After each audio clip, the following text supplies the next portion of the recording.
Assalamualaikum warahmatullahi wabarakatuh. Perkenalkan, nama saya Kiko Rakam Taufik. Saya dari kelompok 5 ingin menjelaskan tentang hakikat bisnis internasional.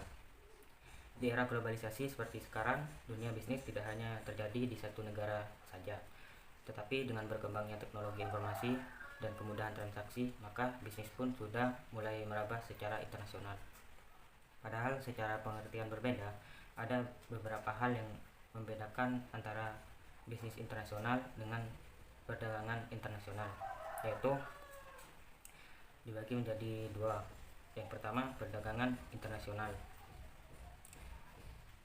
Perdagangan internasional merupakan transaksi yang dilakukan antar negara dengan cara ekspor impor. Dari kegiatan ini akan timbul yang disebut neraca perdagangan antar negara. Secara umum, neraca pembayaran terbagi menjadi 3 jenis, antara lain: A. Neraca pembayaran dan perdagangan defisit. B. Neraca pembayaran dan perdagangan surplus. C. Neraca pembayaran dan perdagangan seimbang. Yang kedua, pemasaran internasional. Pemasaran internasional merupakan keadaan di mana suatu perusahaan dapat terlibat dalam suatu transaksi bisnis dengan negara lain. Assalamualaikum warahmatullahi wabarakatuh. Perkenalkan, nama saya Novelia Ramadhanti dengan NIM 2008 03 103033. Di sini saya akan menjelaskan alasan melaksanakan bisnis internasional. Bisnis internasional dilaksanakan karena pertimbangan ekonomis, politis, ataupun sosial, budaya, dan militer. Bisnis internasional dilakukan untuk mencukupi kebutuhan negara akan produk yang dihasilkan oleh negara lain atau sebaliknya. Setiap negara mempunyai keterbatasan baik sumber daya alam, modal, dan sumber daya tertentu, sehingga diperlakukan adanya perdagangan internasional. Selain itu, bisnis internasional juga dilakukan karena faktor sebagai berikut. Yang pertama, ada perbedaan sumber daya. Perbedaan sumber daya yang dimiliki oleh setiap negara itu berbeda. Hal ini dikarenakan oleh letak geografis dari setiap negara yang berbeda-beda, sehingga barang yang tidak bisa didapatkan di negara asal dapat didapatkan dari negara lain. Yang kedua, ada perbedaan iklim. Perbedaan iklim di suatu negara dapat menyebabkan perbedaan bahan baku. Karena iklim setiap negara berbeda-beda, sehingga bahan baku yang dibutuhkan tidak selalu ada di negara sendiri. Misalnya, bahan bakunya memerlukan proses penanaman. Akibat dari iklim yang berbeda, proses penanaman tidak cocok hidup di negara sendiri. Padahal kita membutuhkan bahan baku tersebut untuk memproduksi kebutuhan yang dibutuhkan di dalam negeri, sehingga butuh kerjasama dengan bahan baku yang dapat hidup di negara lain. Yang ketiga, ada perbedaan iptek atau ilmu pengetahuan dan teknologi. Dari perbedaan iptek ini ada 2 keuntungan. Yang pertama, menguntungkan untuk saling bertukar ilmu. Perkembangan negara berdasarkan iptek dibagi menjadi 2, yaitu negara maju dan negara berkembang.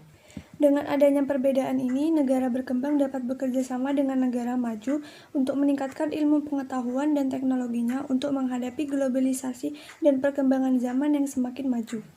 Keuntungan yang kedua yaitu menguntungkan untuk saling memenuhi kebutuhan.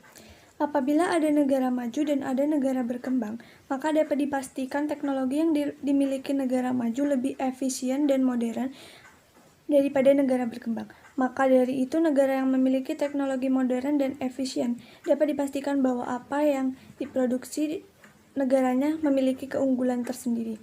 Sehingga dengan adanya ekspor dan impor, ini akan menjadi keuntungan tersendiri bagi negara-negara yang memiliki teknologi yang efisien tersebut. Perbedaan yang terakhir adalah perbedaan selera. Perbedaan selera menjadi faktor dilaksanakannya bisnis internasional karena perbedaan selera masing-masing setiap negara. Walaupun di negara sendiri sudah memproduksi barang tersebut, jika selera masyarakat masih suka terhadap barang negara lain, maka masyarakat tersebut akan tetap memilih barang dari negara lain. Misalnya, negara A memproduksi semangka, namun negara tersebut masih mengimpor semangka dari negara B. Menurut selera rakyat negara A, semangka khas negara B lebih meningkatkan selera dibandingkan dengan semangka lokal dari negara A. Di kodrat manusia yang tidak pernah merasa puas. Sekian dari saya, terima kasih. Oke, jadi di sini saya kebagian untuk membahas tentang tahap-tahap dalam memasuki bisnis internasional. Jadi itu ada 6. Yang pertama itu ekspor insidental, ekspor aktif, penjualan lisensi, franchising, pemasaran di luar negeri, produksi dan pemasaran di luar negeri. Ekspor insidental dalam rangka untuk masuk ke dalam dunia bisnis internasional, suatu perusahaan pada umumnya dimulai dari satu terlibatan yang paling awal, yaitu melakukan ekspor insidental. Dalam tahap awal ini, pada umumnya terjadi pada saat adanya kedatangan orang asing di negeri kita, kemudian dia membeli barang-barang, kemudian kita harus mengirimkan ke luar negeri. Terus ekspor aktif. Hubungan transaksi bisnis tersebut ditandai pada umumnya dengan semakin berkembangnya jumlah maupun jenis komoditi perdagangan internasional tersebut. Dalam ekspor ini, perusahaan dalam negeri sendiri mulai aktif untuk melaksanakan manajemen atas transaksi tersebut. Kemudian penjualan lisensi. Dalam tahap ini, negara pendatang penjual lisensi atau merek dari produknya kepada negara penerima. Dalam tahap ini yang dijual hanya merek atau lisensinya, sehingga negara penerima dapat melakukan manajemen yang cukup luas terhadap pemasaran maupun proses produksinya, termasuk bahan baku serta peralatannya untuk keperluan pemakaian lisensi tersebut. Maka perusahaan dan negara penerima harus membayar fee atau uang sangu atau apapun lah bisa disebut itu kepada perusahaan asing tersebut. Terus franchising atau franchising. Tahap ini merupakan tahap yang lebih aktif lagi, yaitu perusahaan di suatu negara menjual tidak hanya lisensi atau merek, tapi dengan atribut termasuk peralatan, produksi, resep-resep, pengendalian pengawasan, dan seterusnya, serta bentuk pelayanan. Dalam bentuk franchise ini, maka perusahaan yang menerima disebut sebagai franchise. Tulisannya itu FR franchisor, ini ada 2. Sedangkan perusahaan pemberi sebagai franchisor. Bentuk ini pada umumnya berhasil bagi jenis usaha tertentu, misalnya makanan, restoran, supermarket, fitness, dan sebagainya. Sekian, terima kasih. Wassalamualaikum warahmatullahi wabarakatuh. Saya Nabila Krotul Ayun, NIM 200-803-102-043. Saya akan menjelaskan tentang hambatan dalam memasuki bisnis internasional.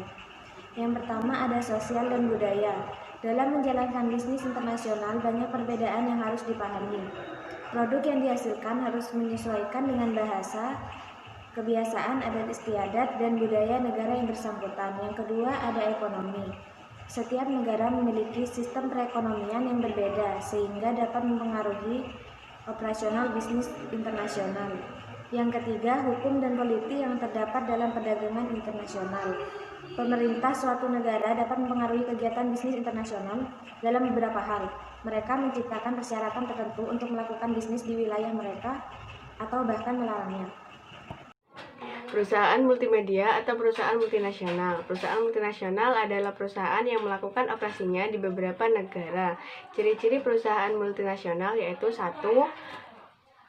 Kegiatan income generation atau pendapatan melampaui batas negara. 2. Memiliki manajemen global untuk koordinasi cabang-cabang di beberapa negara. 3. Memiliki kontrol terhadap teknologi juga modal.